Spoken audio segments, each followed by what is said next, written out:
Saudari-saudara, ibu bapak, para suster, frater, Buddha, dan rekan imam yang terkasih. Berjumpa lagi dalam program Api Karunia Tuhan episode ke-76 ini. Kita melanjutkan pembahasan tentang Kitab Wahyu. Nanti akan ada pembahasan tentang meterai sangkakala. Itu simbol arti apa? Juga ada kisah kejar-kejaran antara perempuan dan naga. Artinya apa untuk kita sekarang? Relevansinya apa? Inspirasinya apa? Sangat menarik. Karena itu, selamat mendengarkan, selamat merenungkan, dan selamat berdoa.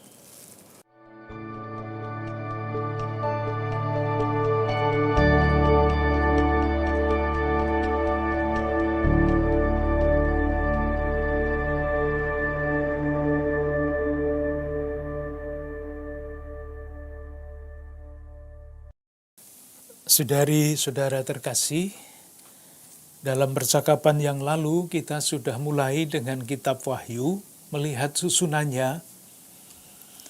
Kita sudah selesai dengan bagian pendahuluan, bab 1 ayat 1 sampai 8, bab 1 ayat 9 sampai 20, dan mulai melihat ke-7 surat. Sudah kita lihat, ke-7 surat itu mempunyai struktur yang sama.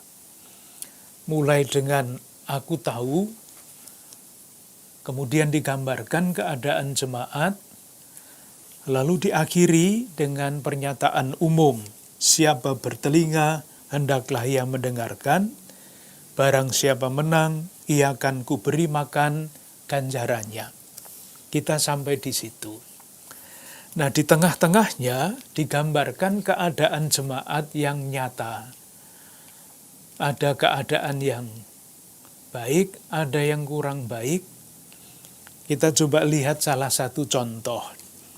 Dari bab 2 ayat 1 sampai 7, jemaat di Efesus. Aku tahu, ayat 2, segala pekerjaanmu, baik jerih payahmu maupun ketekunanmu, aku tahu bahwa engkau tidak dapat sabar terhadap orang-orang jahat, bahwa engkau telah mencobai mereka yang menyebut dirinya rasul, tetapi yang sebenarnya tidak demikian. Ayat 3, dan engkau tetap sabar dan menderita oleh karena namaku, dan engkau tidak mengenal lelah. Jadi jemaatnya dipuji sebagai jemaat yang setia. Lalu ayat 4, namun demikian aku mencela engkau, karena engkau telah meninggalkan kasihmu yang semula. Sebab itu ingatlah betapa dalamnya engkau telah jatuh. Itu. Jadi dipuji dulu, baru ditunjukkan kelemahannya. Engkau telah begitu dalam jatuh. Akibatnya apa?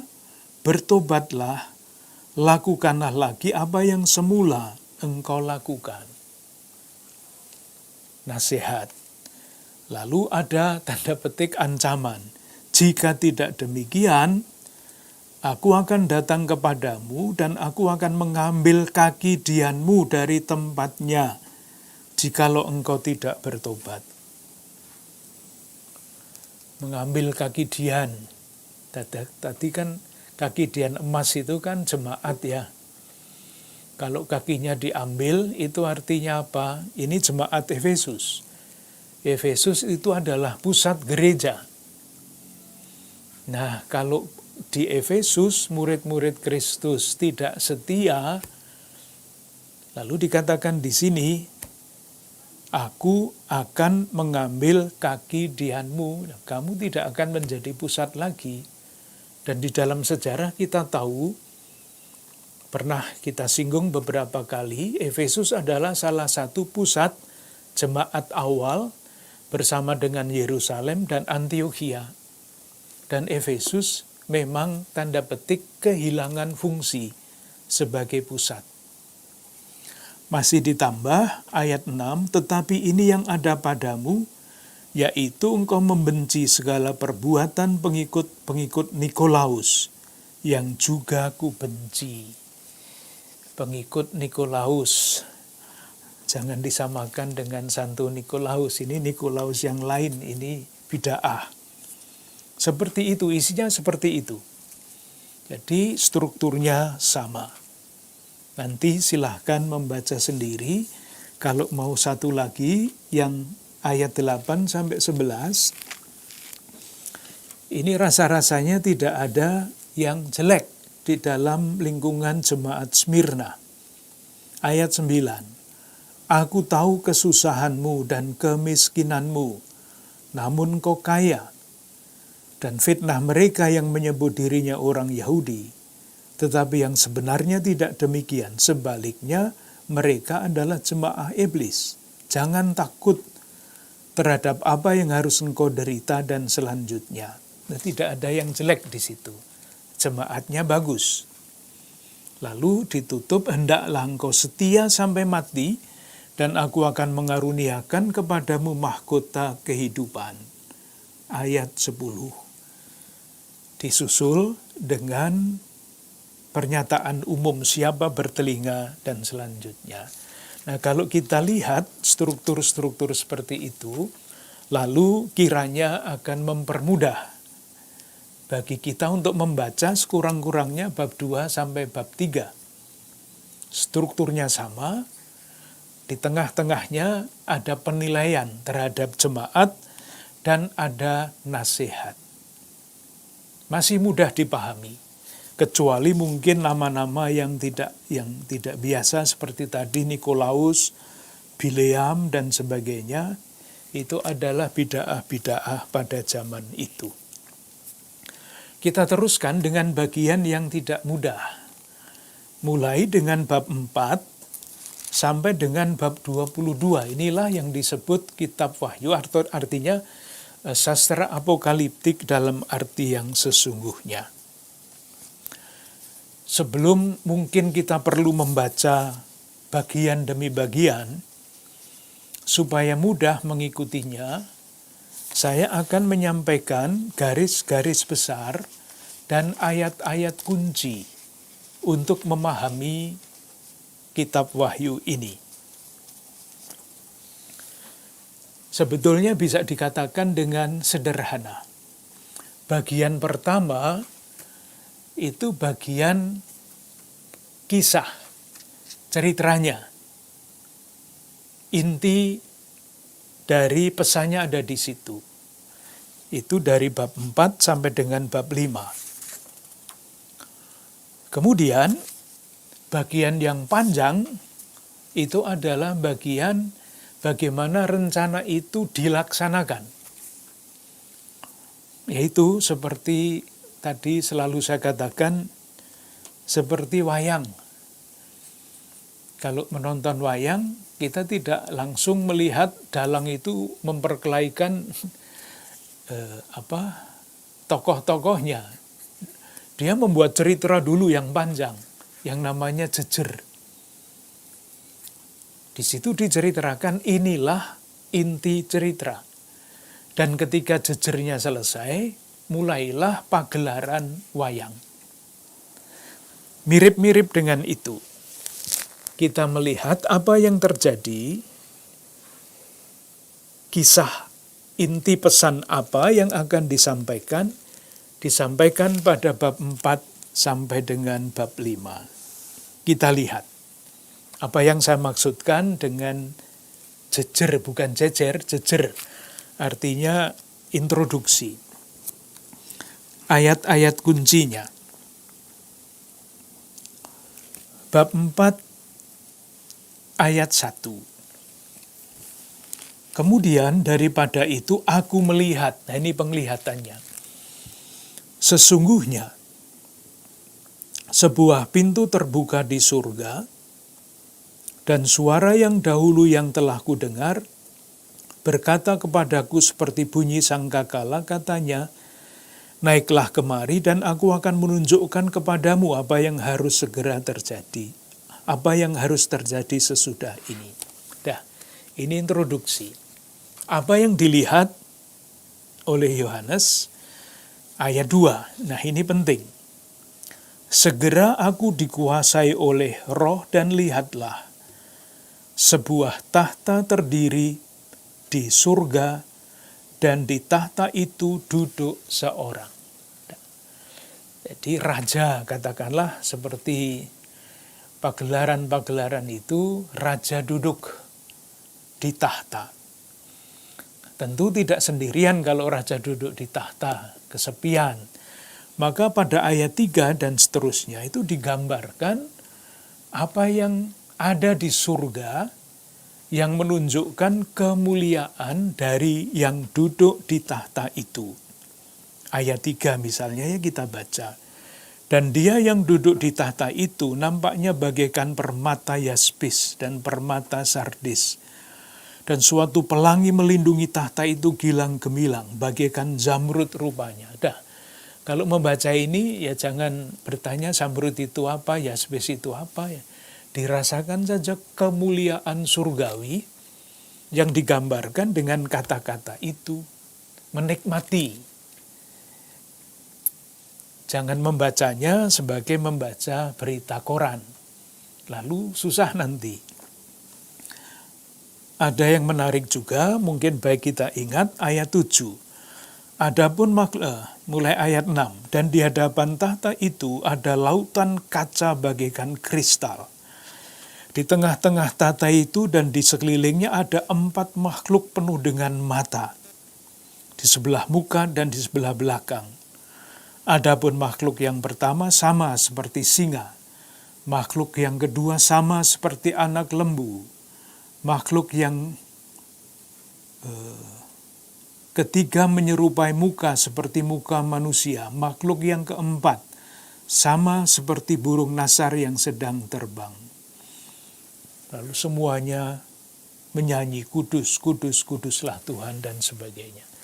Jadi itulah suasana surgawi, di mana seorang itu duduk di atas tahta.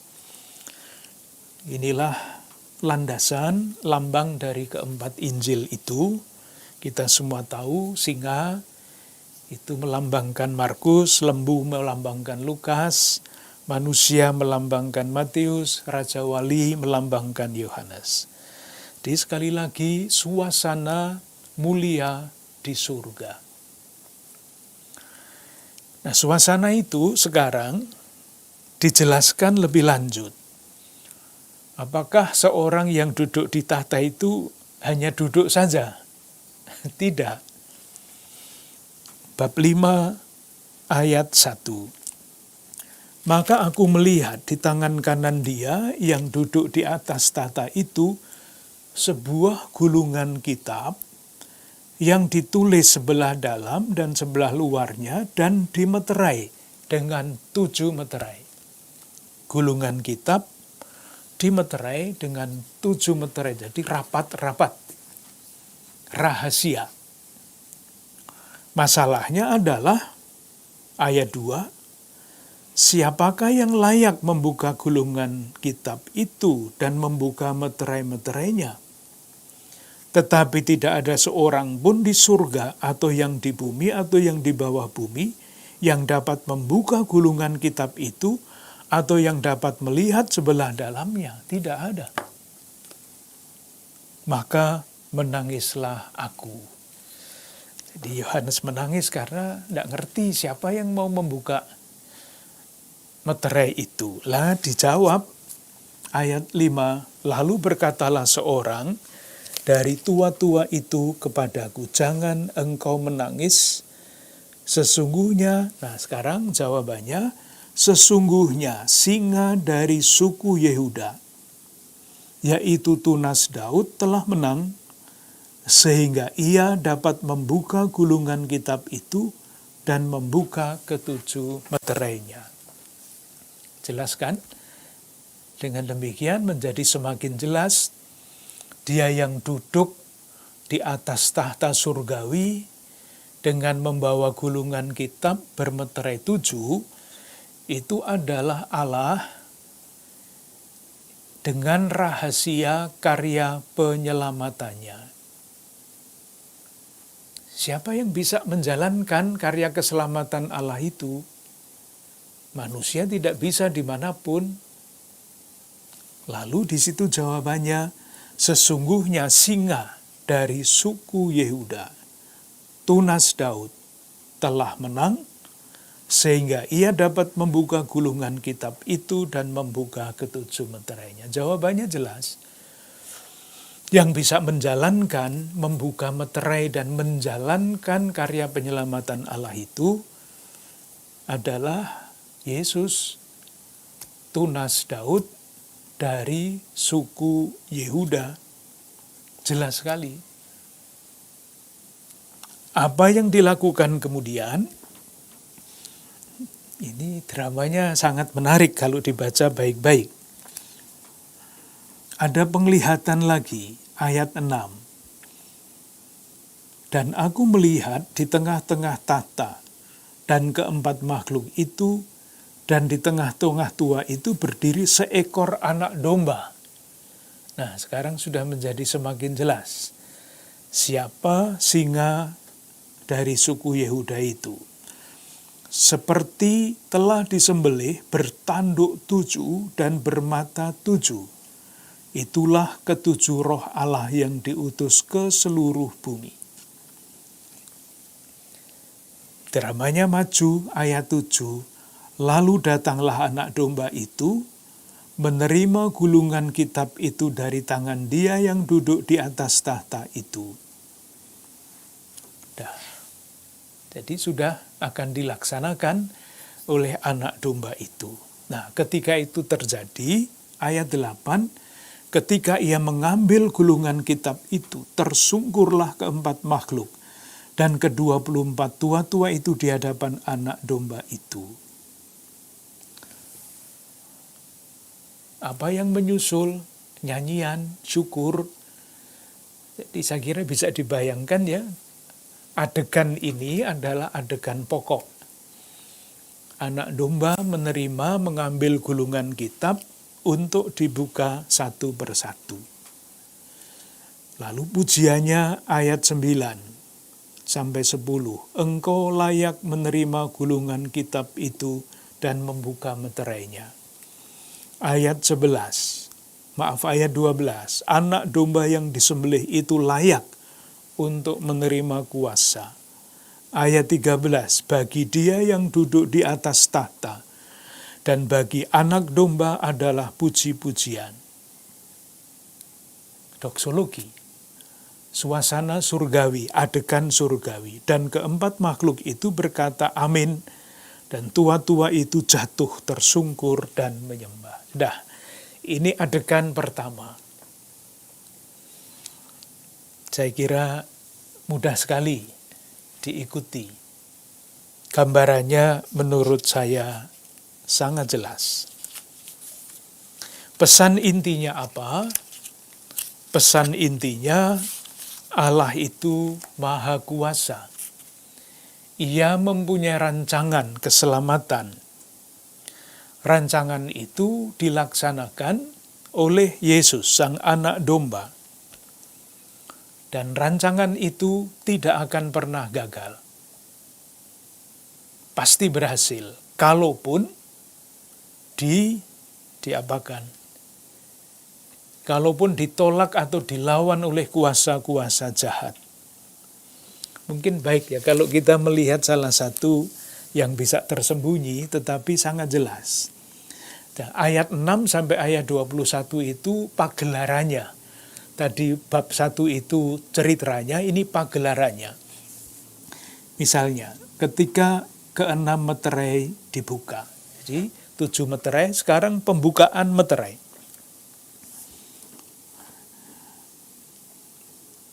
Ayat 2. Ayat 1 dulu ya. Maka aku melihat anak domba itu membuka yang pertama dari ke-7 meterai itu.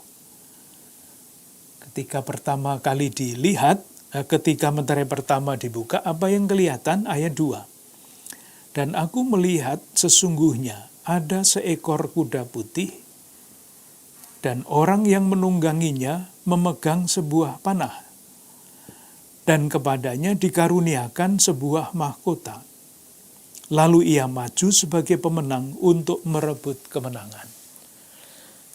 Lihat ini, kuda yang pertama warnanya putih. Bukan yang merah, bukan yang hitam.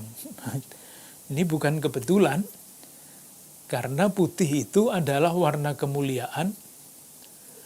Dan dikatakan di situ, pada bagian terakhir, lalu ia maju sebagai pemenang untuk merebut kemenangan.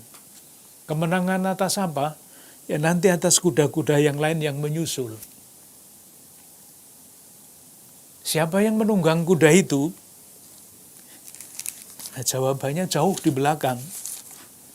Bab 19 ayat 11. Lalu aku melihat surga terbuka.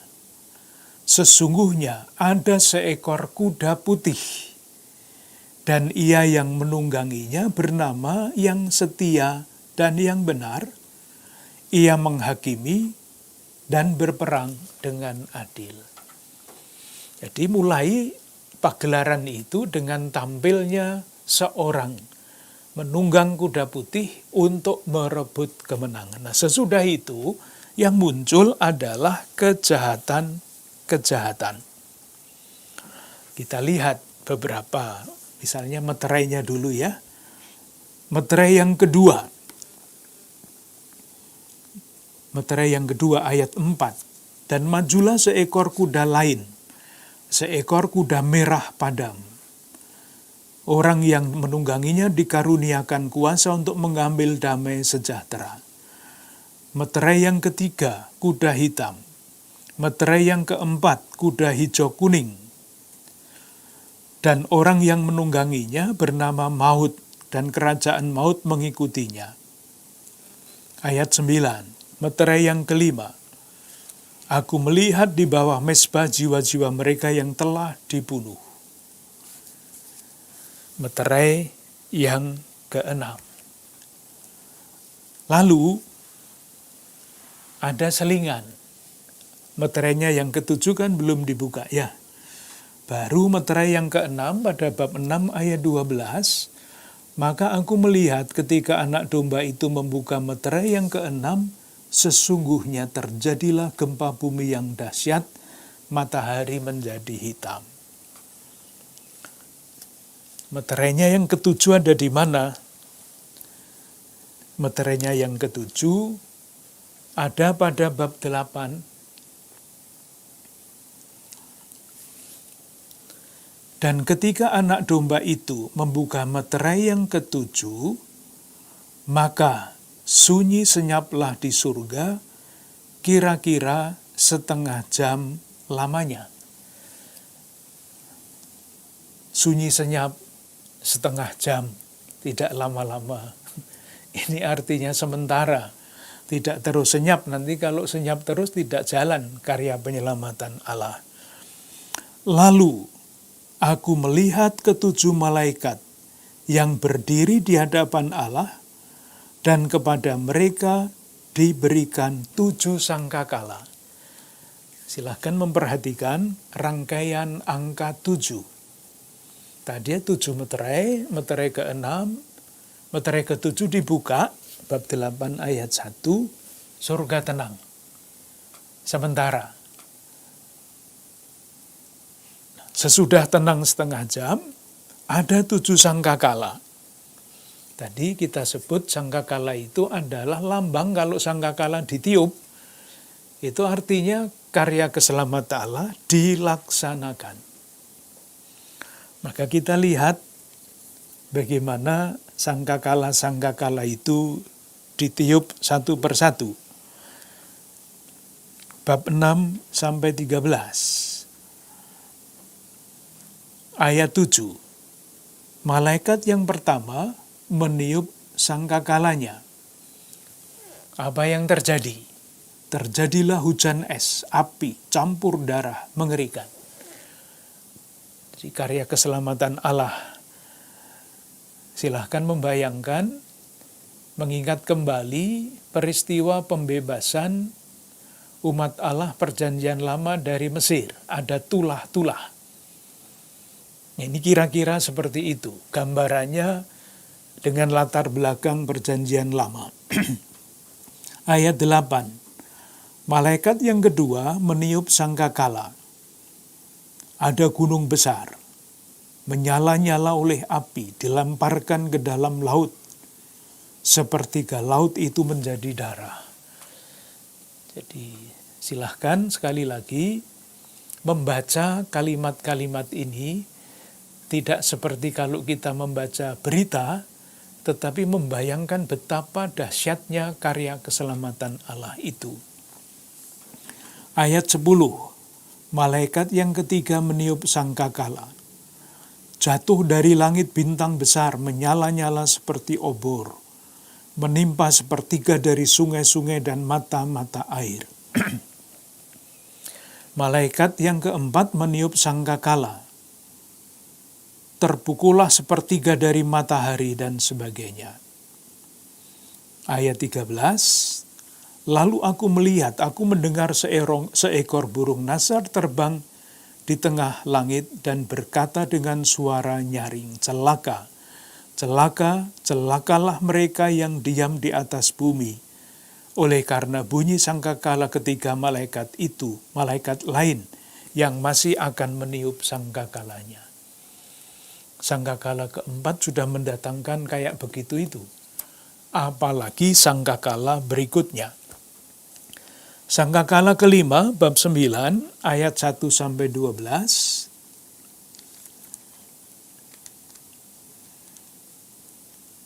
Dan aku melihat, bab 9 ayat 1, sebuah bintang yang jatuh dari langit, dan selanjutnya ayat 3, dan dari asap itu berkeluaranlah belalang-belalang dari atas bumi. Seperti itulah di Mesir. Sangkakala ke-6, ayat 9 sampai bab 9 ayat 13 sampai 21. Ya, siksaan-siksaan itu. Sangkakala ke-7 di mana dilompati atau diselingi dengan sisipan. Sisipannya bab 10 ayat 1 sampai bab 11 ayat 14. Nanti akan kita lihat sisipan-sisipan itu fungsinya apa. Sangkakala ditiup. Bab 11 ayat 15 sampai 19. Sangkakala yang terakhir. Lalu malaikat yang ketujuh meniup sangkakalanya dan terdengarlah suara-suara nyaring di dalam surga, katanya. Ketika sangkakala ketujuh ditiup, hukuman-hukuman tidak diceritakan lagi. Yang diceritakan adalah pujian kemuliaan di surga. Ayat 15. Pemerintahan atas dunia dipegang oleh Tuhan kita, dan Dia yang diurapinya, dan Ia akan memerintah sebagai Raja selama-lamanya. Ayat 16, kami mengucap syukur kepadamu Tuhan. Dan selanjutnya. Jadi sangkakala ketujuh berakhir ketika ditiup, disusul dengan pujian kemenangan di surga. Lalu ada sisipan lagi, bab 12 ayat 1 sampai panjang sisipannya, bab 15 ayat 4.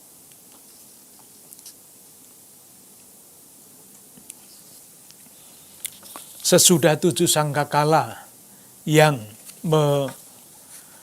melahirkan pujian syukur, pujian di surga, ada 7 rangkaian yang lain. Mulai dengan bab 15, ayat 5, sampai bab 16, ayat 21. Nah, ini pamungkasnya. Jadi 7 meterai ke-7 ditiup. 7 sangkakala, sangkakala ke-7 ditiup kemenangan, masih ada seri 7 yang terakhir. Yaitu bab 15 ayat 5 sampai 8, 7 malaikat dengan 7 cawan murka Allah. Cawan yang pertama sampai dengan cawan yang keenam, nanti bisa dibaca sendiri, mulai dari ayat 7 misalnya, bab 15 ayat 7, dan satu dari keempat makhluk itu memberikan kepada ketujuh malaikat itu 7 cawan dari emas yang penuh berisi murka Allah, yaitu Allah yang hidup sampai selama-lamanya. Malapetaka pertama, ayat 16, bab 16 ayat 1 sampai 6. Terus pamungkasnya adalah cawan yang ketujuh. Cawan yang ketujuh di mana? Bab 16 ayat 17. Dan malaikat yang ketujuh menumpahkan cawannya ke angkasa. Dan dari dalam bait Allah kedengaranlah suara yang nyaring dari tahta itu, katanya, sudah terlaksana. Dah selesai. Selesainya di mana? Ayat 16. Lalu ia mengumpulkan mereka di tempat yang dalam bahasa Ibrani disebut Harmagedon. Harmagedon itu di dalam kepercayaan pada waktu itu dianggap sebagai peperangan yang terakhir terhadap musuh. Maka musuh-musuh itu dikumpulkan di Harmagedon. Kemudian mereka dikalahkan dengan secara final dengan ditumpahkannya cawan yang ketujuh. Dan ketika cawan yang ketujuh itu ditumpahkan, dikatakan sudah terlaksana, selesai, perangnya selesai. Akibatnya apa? Nah, seru. Ayat 18 sampai dengan ayat 21. Itulah gambaran kemenangan akhir. Saya baca ayat 18 misalnya, maka mempancarlah kilat dan menderulah bunyi guruh, terjadilah gempa bumi yang dahsyat seperti belum pernah terjadi sejak manusia ada di atas bumi ini. Begitu hebatnya gempa bumi ini. Ayat 19, lalu terbelahlah kota besar itu menjadi 3 bagian dan runtuhlah kota-kota bangsa-bangsa yang tidak mengenal Allah. Maka teringatlah Allah akan Babel yang besar itu untuk memberikan kepadanya cawan yang penuh dengan anggur kegeraman murkanya. Hancurlah Babel yang adalah lambang kekaisaran Romawi yang jahat, yang menganiaya umat Tuhan. Sudah selesai. Bagian yang berikutnya, ayat 17, bab 17 dan selanjutnya, itu adalah lanjutan cerita mengenai Babel yang tadi disebut, kotanya pecah menjadi 3, Babel yang besar itu akan dituangi cawan dengan anggur kegeraman murka Allah. Akan hancur. Dan kita semua juga tahu bahwa dalam sejarah akhirnya kekaisaran Romawi itu jatuh juga oleh kekuasaan yang lain. Maka pada bab 17, kalau dilihat judulnya, penghakiman atas Babel. Tadi yang disebut kekaisaran Romawi itu disebut dengan nama pelacur besar, bahkan sebagai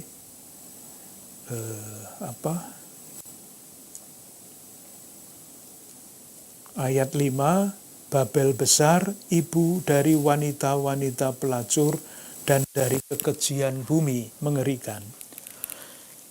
ada penghakiman atas Babel. Bab 18 itu jatuhnya Babel, selesai. Ayat bab 19, ketika Babel jatuh, nyanyian. Bab 19, kemudian daripada itu aku mendengar seperti suara yang nyaring dari himpunan besar, orang banyak di surga, katanya, haleluya. Keselamatan dan kemuliaan dan kekuasaan adalah pada Allah kita. Dah, selesai. Lalu ada perjamuan kawin anak domba, ayat 6-10, bab 19. Ini adalah lambang kemenangan surgawi. Ayat 11-16. Lalu aku melihat surga terbuka, seekor kuda putih. Dan ia yang menungganginya bernama yang setia dan yang benar, ia menghakimi dan berperang dengan adil. Lalu digambarkan siapa penunggang kuda itu, ditutup pada ayat 16, dan pada jubahnya dan pahanya tertulis suatu nama, yaitu Raja segala Raja, Tuan di atas segala Tuan. Ayat 17 bab 19-21 masih cerita mengenai binatang dan nabi-nabinya dikalahkan.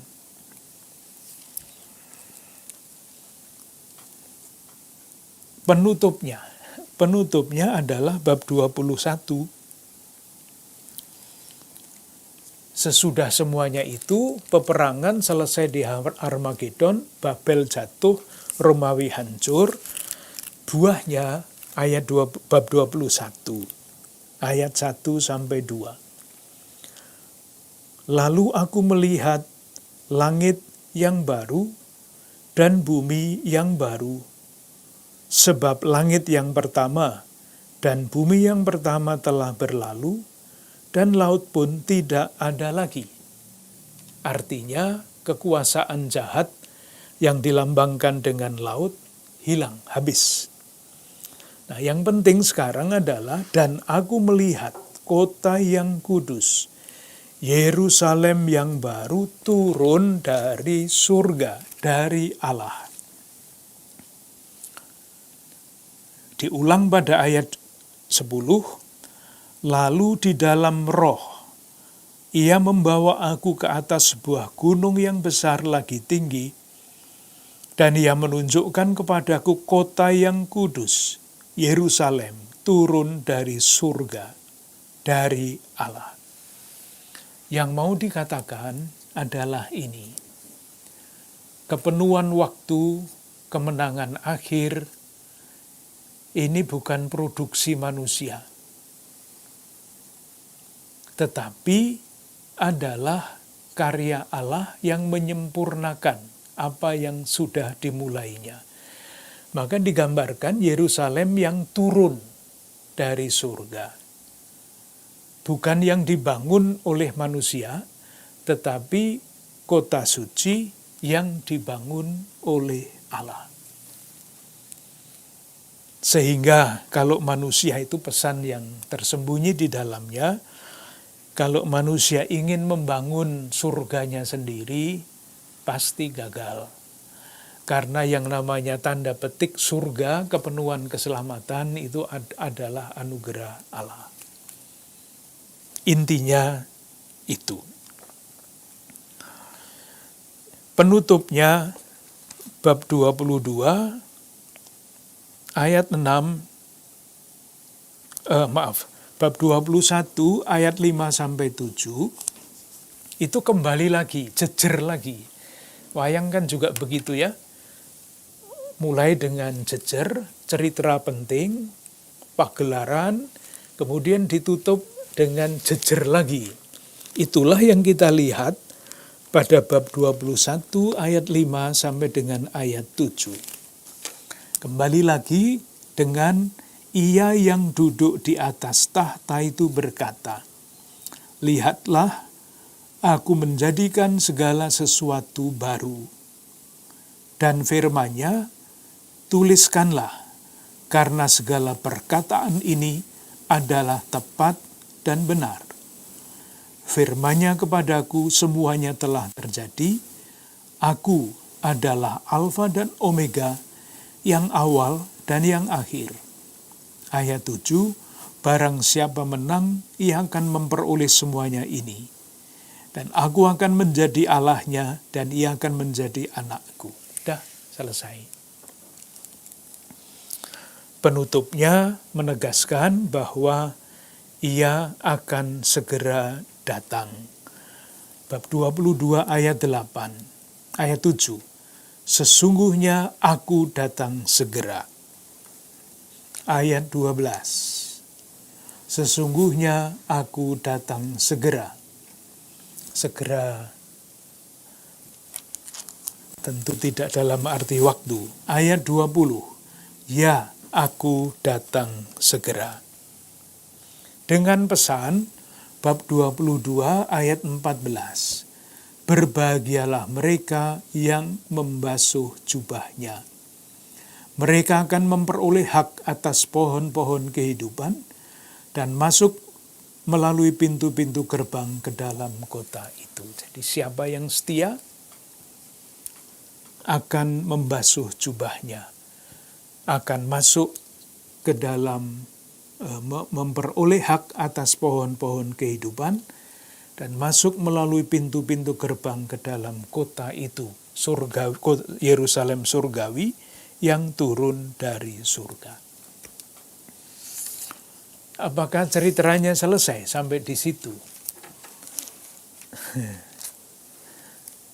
Ceritanya belum selesai.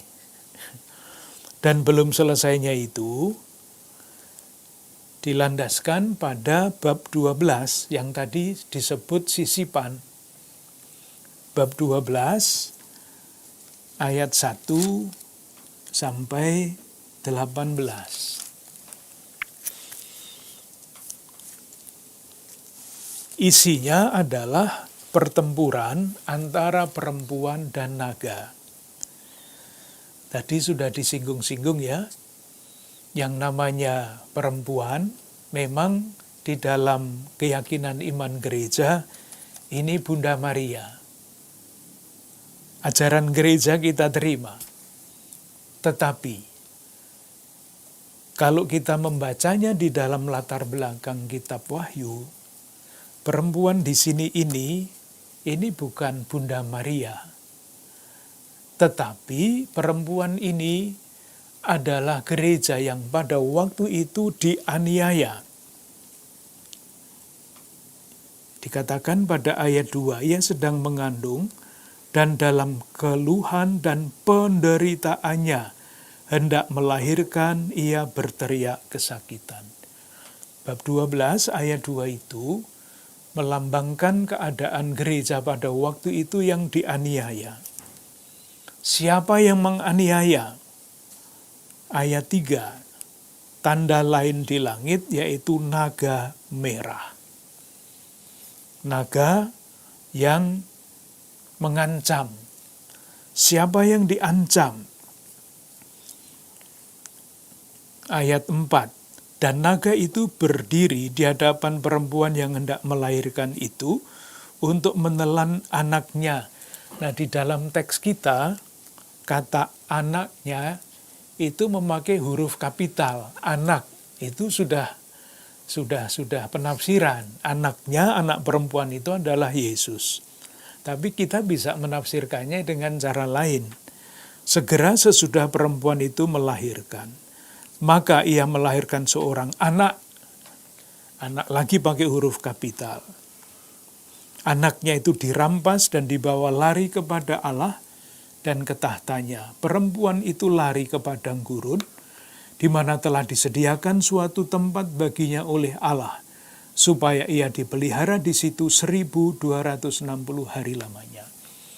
Kalau dimengerti dengan latar belakang kitab Wahyu, ceritanya begini, gereja berada di dalam situasi sulit karena dianiaya. Gereja itu melahirkan anak-anak. dalam arti menarik orang-orang menjadi percaya kepada Yesus sehingga menjadi anggota gereja. Nah, itulah yang diancam oleh kekuatan jahat yang dilambangkan oleh naga itu.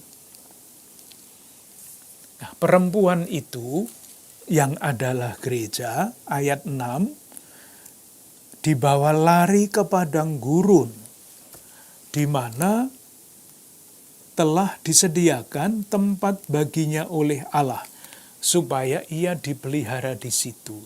Di gereja yang terus melahirkan tanda petik anak-anak itu, diselamatkan, dibawa ke padang gurun, diasingkan katakanlah, angkanya itu 1260 hari.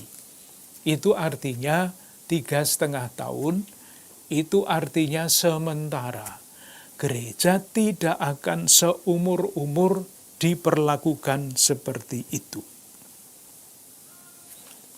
Terus ketika naga itu sadar, saya baca ayat 13, bahwa ia telah dilemparkan di atas bumi, ia memburu perempuan yang melahirkan anak laki-laki itu. Kepada perempuan itu, jadi dikejar terus. Orang-orang anak-anak gereja itu dikejar terus. Tetapi apa yang terjadi? Ayat 14, kepada perempuan itu diberikan kedua sayap dari burung nasar yang besar, supaya ia terbang ke tempatnya di padang gurun di mana ia dipelihara jauh dari tempat ular itu, selama 1 masa, 2 masa, setengah masa. Penganiayaan sementara. Nah, ularnya marah. Dikatakan, digambarkan ayat 15, ular itu menyemburkan dari mulutnya air sebesar sungai ke arah perempuan itu, supaya ia dihanyutkan oleh sungai itu. Apa yang terjadi? Ayat 16, bumi datang menolong perempuan itu. Jadi ini, yang ada di balik ini adalah pertempuran antara gereja yang yakin bahwa Kristus adalah pemenang dan berusaha setia, bertahan, tabah di dalam penderitaan, diancam, yakin bahwa dilindungi. Tetapi, ayat 17, maka marahlah naga itu kepada perempuan itu, lalu ia pergi memerangi keturunannya yang lain, yang menuruti hukum-hukum Allah, dan memiliki kesaksian Yesus. Jadi naganya belum mati. Apa yang dilakukan oleh naga itu? Ayat 18. Dan ia tinggal berdiri di pantai laut. Jadi hati-hati kalau ke pantai nanti ketemu naga ini. Jadi naganya belum mati, masih akan menyerang terus. Itu persis, atau bukan persis ya, serupa dengan yang kita baca di dalam Injil Lukas bab 4 ayat 1-13. Mirip. Pesannya saya kira-kira sama. Bab 4 Injil Lukas ayat 1-13 itu kisah mengenai pencobaan Yesus di padang gurun.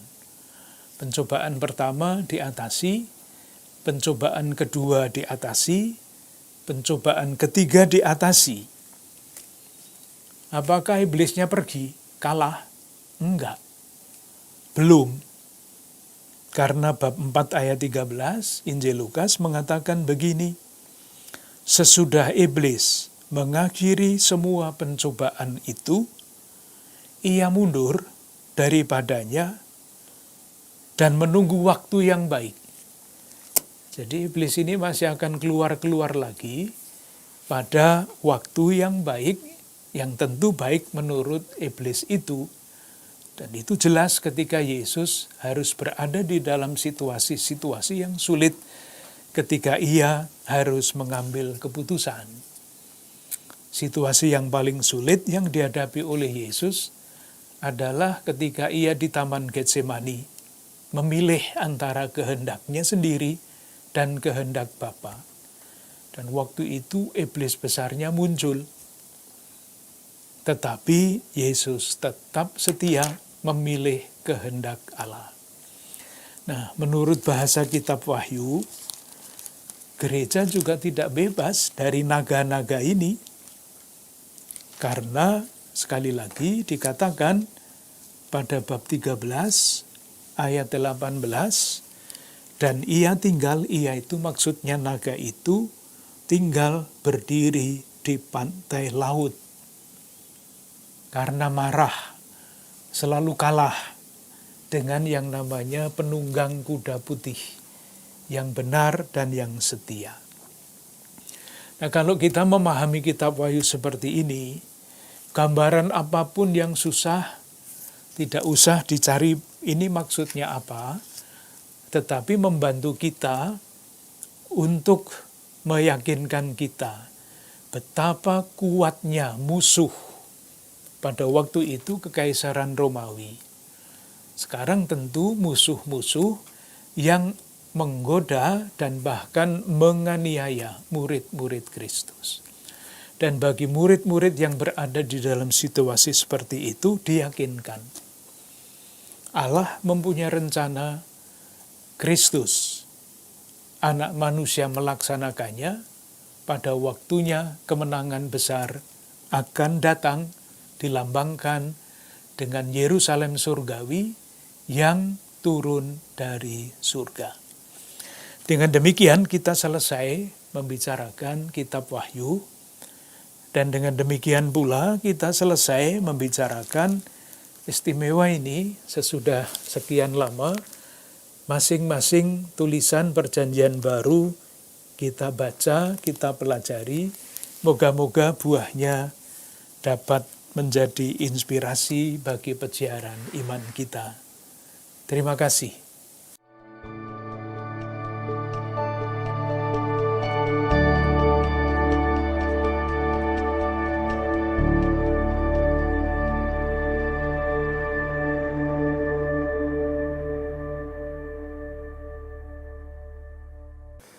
Ibu bapak, saudara-saudari yang dikasihi Tuhan, kita mengakhiri pembahasan tentang kitab Wahyu.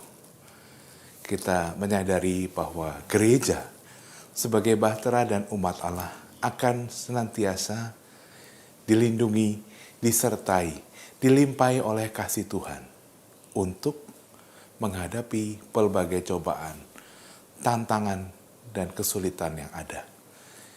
Kita sebagai gereja diajak untuk terus bertekun dan berpasrah diri pada kasih penyertaan Tuhan. Tuhan akan selalu menyertai kita, keluarga kita, dan gereja. Semoga keluarga-keluarga kita senantiasa diberi rahmat kesehatan, perlindungan, dan damai sejahtera dari Tuhan. Kita akan berjumpa lagi pada episode mendatang yang akan membahas secara khusus Kitab Suci Perjanjian Lama.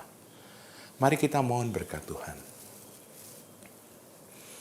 Allah yang Maha Kasih mencurahkan perlindungan, bimbingan dan berkat-Nya ke atas Anda sekalian, keluarga dan komunitas. Dalam nama Bapa, Putra, dan Roh Kudus. Amin. Terima kasih, selamat malam.